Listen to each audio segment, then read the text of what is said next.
Hello mga kalabs! Kumusta po kayo? Noodles po pala na may malunggay ang inalmusal namin kaninang umaga. Tapos may itlog din po pala itong buo mga kalabs. Masasabi ko nga pong masustansya ito dahil may gulay po ito. At meron nga din po itong itlog. Nung patatawirin na nga po sana ako ni Mama ay nakita niya nga po itong nagbebenta ng mga itlog. At marami nga din po itong red egg. Kaya bumili nga po si Mama ng kalahati sa red egg. Nako nga, nung nakita nga daw po ito ni Mama ay si Kuya yung una niya pong naisip. Matagal na rin po kasing nagpapahanap si Kuya ng ganito. Nagluto rin po pala si Papa ng pinakbet. Kulang-kulang nga po itong mga gulay na pangpakbet ni Papa. Pero di bali na nga daw po, basta ang mahalaga ay may gulay pa nga din po. Gusto daw po kasing magluto ni Papa ng pinakbet na sarili niya daw pong luto. Eto nga lang daw po kasi yung nabili ni Papa. Kaya okay na nga lang din daw po ito na kahit konti mga kalabs. Hinuhugasan po pala ni Papa yung talong. Ganito po kasi si Papa, bago niya nga po hiwa-hiwain yung gulay ay hinuhugasan niya po muna ito.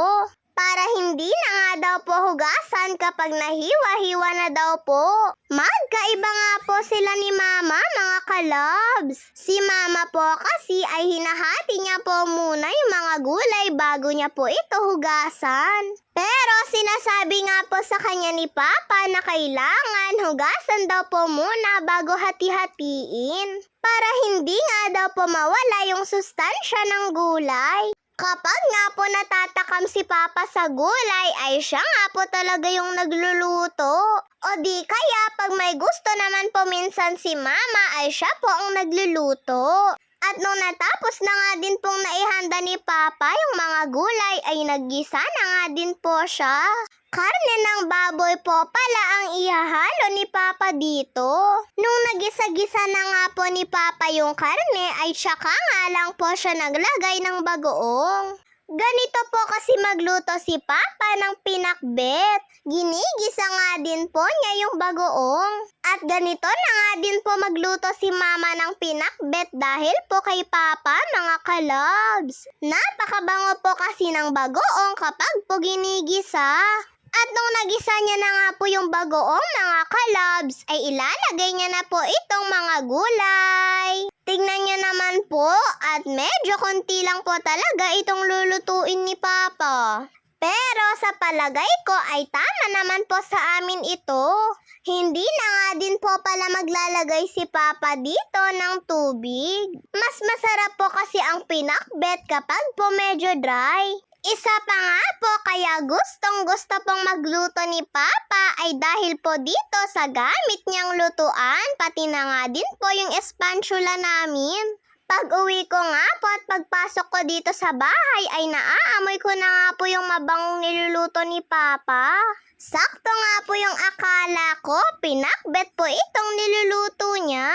At nung natapos na nga din po si Papa sa pagluluto ay nagsandok na nga din po si Mama. Tignan niyo naman po at mukhang nakakatakam po yung itsura ng pinakbet kahit po kulang sa gulay.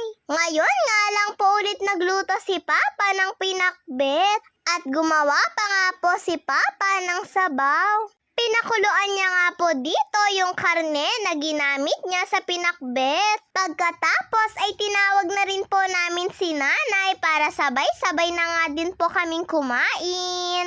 Ako nga po mga kalabs ay nagsandok na ng pagkain ko dahil nagugutom na nga din po ako. Dinamihan ko pa nga po ang pagpili ng kalabasa dahil po isa din po ito sa pinakagusto ko sa pinakbet. Sana nga po, lagi na lang pong magluto si Papa ng ganito. Iba pa rin po kasi kapag luto ni Papa eh.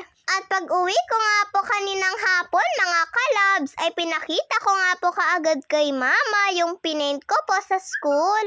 Lahat nga po kaming mga grade 5 ay gumawa po kami ng ganito.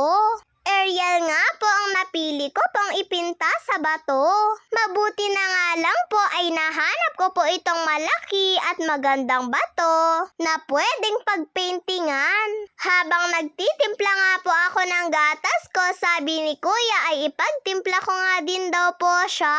Kakauwi nga lang din po kasi ni Kuya dito mga kalabs. Napagod daw po kasi siya mga kalabs. Kaya eto nga at ipinagtimpla ko po siya ng gatas niya.